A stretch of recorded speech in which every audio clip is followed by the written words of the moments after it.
উপস্থিত সকল সাংবাদিক বন্ধুদের আজকের এই সাংবাদিক সম্মেলনে স্বাগত জানাই। আজকের এই সাংবাদিক সম্মেলনে উপস্থিত আছে প্রদেশ সভাপতি তথা রাজ্যসভার মাননীয় সাংসদ শ্রী রাজীব ভট্টাচার্য মহোদয়, উপস্থিত আছে সহসভাপতি শ্রী সুবল ভৌমিক মহোদয়, উপস্থিত আছেন প্রদেশ সম্পাদক শ্রী ডেভিড দেববর্মা মহোদয়। আজকের এই সাংবাদিক সম্মেলনে আপনাদের সম্বোধন করবেন প্রদেশ সভাপতি তথা রাজ্যসভার মাননীয় সাংসদ শ্রী রাজীব ভট্টাচার্য মহোদয়। আমি ওনাকে অনুরোধ করছি আজকে সাংবাদিক সম্মেলনের বিস্তারিত তথ্য আপনাদের সামনে তুলে ধরার জন্য। সকল সাংবাদিক বন্ধুদের শারদীয়ার অনেক অনেক শুভেচ্ছা, অনেক অনেক অভিনন্দন জানাচ্ছি। আজকের এই প্রেস কনফারেন্সে আমার সঙ্গে রয়েছেন আমাদের ভারতীয় জনতা পার্টির প্রদেশ কমিটির সহসভাপতি সুবল ভৌমিক মহোদয়, উপস্থিত আছেন আমাদের সম্পাদক প্রদেশ কমিটি ডেভিড দেববর্মা এবং মিডিয়া ইনচার্জ সুনীত সরকার। আমি শুরুতে আপনাদের মাধ্যমে আমি আমাদের ত্রিপুরা রাজ্যে জাতি জনজাতি সকল অংশের মানুষের যে সবচেয়ে বড় উৎসব দুর্গা উৎসব, শারদীয়া দুর্গা উৎসব, এই শারদীয়া দুর্গা উৎসবে আমরা ভারতীয় জনতা পার্টির তরফ থেকে আমরা সমস্ত রাজ্যবাসীকে আমরা অসংখ্য ধন্যবাদ, অসংখ্য শুভেচ্ছা এবং এই শারদীয়া দুর্গা উৎসব আমাদের আরো আলোকময় করে তুলুক সেই প্রার্থনা মায়ের কাছে করছি। আমি আপনাদের মাধ্যমে সমস্ত রাজ্যবাসীকে অনেক অনেক শুভেচ্ছা, অনেক অনেক অভিনন্দন জানাচ্ছি। আমরা জানি যে আমাদের এই দেবী পক্ষের সূচনা হয়েছে, আর এই দেবী পক্ষের সূচনার লগ্নে আমাদের যে সনাতন ধর্মে আমাদের সমাজে বর্ণিত আছে যে আমাদের মাতৃশক্তিকে, আমাদের যে দেবী দুর্গা সেই মাতৃরূপে আমরা পূজিত করি এবং মাকে সবচেয়ে আমরা এই সমাজে শ্রদ্ধা এবং সম্মান করে থাকি। তাই আমাদের মন্ত্রেও উচ্চারণ করি মাতৃরূপেণু সংস্থিতা। তো সেই দুর্গা উৎসবে জাতি জনজাতি আমরা ত্রিপুরা রাজ্যের মানুষ আমরা সেই উৎসবটাকে আনন্দ উল্লাসের সঙ্গে আমরা প্রতিপালন করে থাকি। তা আমি আবারও সম্পূর্ণ রাজ্যবাসীকে আমি শারদীয়ার শুভেচ্ছা জানাচ্ছি। তার পাশাপাশি আমরা জানি আমাদের ভারতবর্ষের যশস্বী প্রধানমন্ত্রী নরেন্দ্র মোদীজি এই দুর্গা উৎসবকে আমাদের ত্রিপুরা রাজ্যকে একটা আলাদা আমাদের উপহার দিয়েছেন, আমাদেরকে সম্মান জানিয়েছেন। যে নবরাত্রি গত 22 তারিখে আপনারা দেখেছেন আমাদের দেশের যশস্বী প্রধানমন্ত্রী নরেন্দ্র মোদীজি আমাদের মাতা ত্রিপুরেশ্বরী শক্তিপীঠ, 51টা শক্তিপীঠের মধ্যে অন্যতম শক্তিপীঠ হিসাবে পরিচিত আমাদের মাতা ত্রিপুরেশ্বরী মন্দির। এই মাতা ত্রিপুরেশ্বরী মন্দিরে উনি পূজা দেন এবং আমাদের এই মাতা ত্রিপুরেশ্বরী মন্দিরে যে পার্ক নতুন ভাবে সেজে উঠেছে সেটাকেও উনি উদ্বোধন করেন। তো এই যে আমাদের কাছে একটা বাড়তি পাওনা, আমাদের এই দুর্গা উৎসবের প্রাক লগ্নে মাননীয় প্রধানমন্ত্রীজি আমাদের সফরে এসছেন, আমাদের রাজ্যকে আরো সমৃদ্ধশালী করেছেন, তার জন্য আমি প্রধানমন্ত্রীকে ধন্যবাদ জানাই প্রধানমন্ত্রীকে। জিএসটি অর্থাৎ আমরা এর আগেও আমরা প্রেস কনফারেন্স করেছি যে জিএসটি আমাদেরকে রিডিউস করে আমাদের যারা গরিব অংশের মানুষের যে দীর্ঘদিনের যে আমাদের একটা প্রত্যাশা যে ক্রয় ক্ষমতা সেটাকে বৃদ্ধি করার লক্ষ্যে আমাদের দেশের যশস্বী প্রধানমন্ত্রী নরেন্দ্র মোদীজি এই জিএসটি 5% আর 18% দুইটা স্ল্যাবে রাখা হয়েছে এবং অনেক অনেক ক্ষেত্রে আমরা দেখেছি যে জিএসটি 0% করা হয়েছে, উইদাউট জিএসটি করা হয়েছে। এটা আমাদের কাছে ভারতবাসী হিসাবে আমাদের কাছে একটা বড় পাওনা। এই নবরাত্রির দিন থেকে আমাদের মোদীজি আমাদেরকে সেটা করে দিয়েছেন, তার জন্য মোদীজিকে অসংখ্য ধন্যবাদ জানাচ্ছি। এবং আমাদের এই যে আমরা মাতৃ সমাজে আমি যেটা প্রথমে বলেছি যে মাতৃরূপেণু সংস্থিতা, এই মাতৃজাতিকে সম্মান জানিয়ে বিভিন্ন প্রকল্প আমাদের মায়েদের নামে উৎসর্গ করেছে। আমাদের মোদীজির 17 সেপ্টেম্বর মোদীজির জন্মদিন, সেই জন্মদিনে আমাদের মহিলাদেরকে যারা যে স্লোগান দিয়েছেন যে সুস্থ নারী সশক্ত পরিবার, অর্থাৎ মহিলাদের যে চিকিৎসা তার ব্যবস্থা আমাদের মোদীজি আমাদের করেছে। 33% রিজার্ভেশন থেকে শুরু করে প্রধানমন্ত্রী উজ্জ্বলা জ্যোতি যোজনা, আত্মনির্ভর মহিলা, ড্রোন দিদি, লাখপতি দিদি, এই সমস্ত প্রকল্পের মাধ্যমে আমাদের মাতৃজাতিকে যে সমৃদ্ধশালী করেছেন। আমি আবারও আপনাদের মাধ্যমে আমি দেশের প্রধানমন্ত্রীকে অসংখ্য ধন্যবাদ জানাচ্ছি। আরেকটা জিনিস আমরা দেশের যশস্বী প্রধানমন্ত্রী নরেন্দ্র মোদীজি উনি উল্লেখ করেছেন যে প্রতি ঘরে স্বদেশী, ঘরে ঘরে স্বদেশী, 140 কোটি দেশবাসীর কাছে উনি আহ্বান রেখেছেন যে আমরা যে জিনিস দৈনন্দিন যে জিনিসগুলি আমরা ব্যবহার করি সেই দৈনন্দিন ব্যবহারের জিনিসগুলির মধ্যে স্বদেশী, কারণ 2রা অক্টোবর জাতির জনক মহাত্মা গান্ধীজির জন্মদিন, সেই জন্মদিনে কারণ আমাদের দেশের জাতির জনক মহাত্মা গান্ধীও এই স্বদেশীর উপর বিভিন্নভাবে জোর দিয়েছেন এবং স্বদেশীর ব্যবহারের জন্য আহ্বান রেখেছিলেন। তাই মোদীজিও আমাদের দেশের প্রধানমন্ত্রী এই ঘর ঘর স্বদেশী আমাদেরকে ব্যবহারের জন্য উনি আহ্বান করেছেন।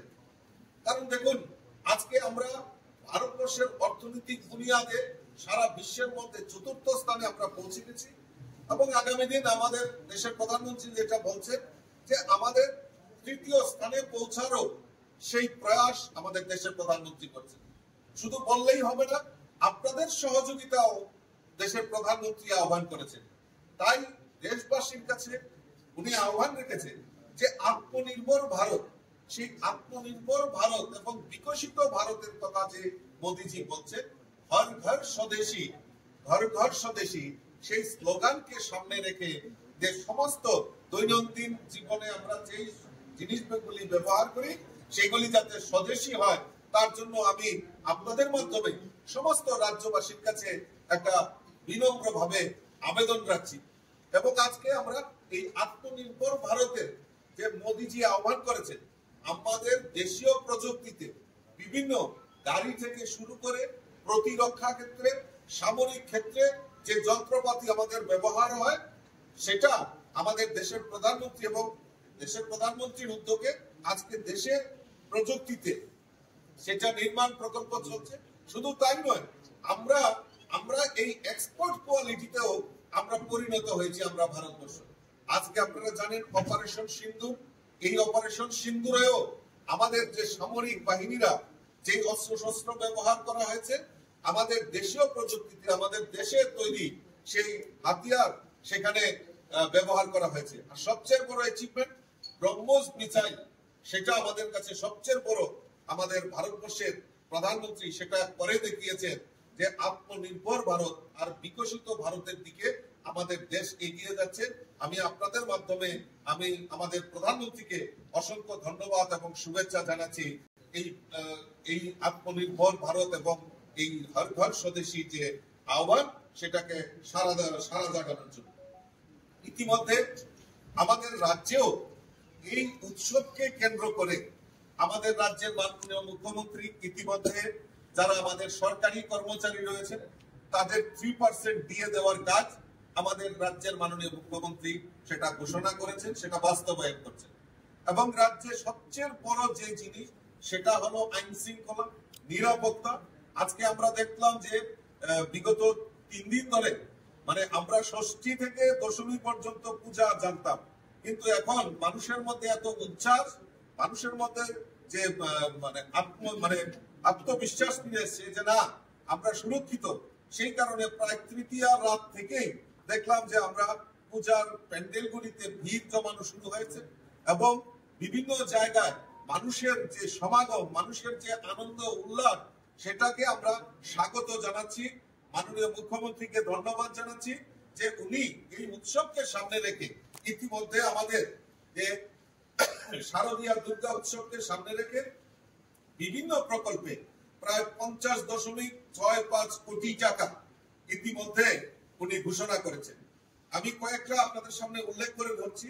প্রায় 14টি পৌরসভা ও 6টি নগর পঞ্চায়েতে সার্বিক উন্নয়নের কাজের জন্য ইতিমধ্যে 12 কোটি টাকা স্যাংশন করেছে। প্রতিটি জেলায় স্থায়ী সম্পদের রক্ষণাবেক্ষণের জন্য 9.37 কোটি টাকা উনি সেখানে প্রদান সেটা প্রভিশন রেখেছে। 6টি আরটি ডিভিশন পূর্ব অনুমোদিত নির্মাণ কাজ সম্পন্ন করার জন্য এবং দ্রুত যাতে কাজগুলি সম্পন্ন হয় তার জন্য 9.28 কোটি টাকা সেখানে প্রভিশন রাখা হয়েছে।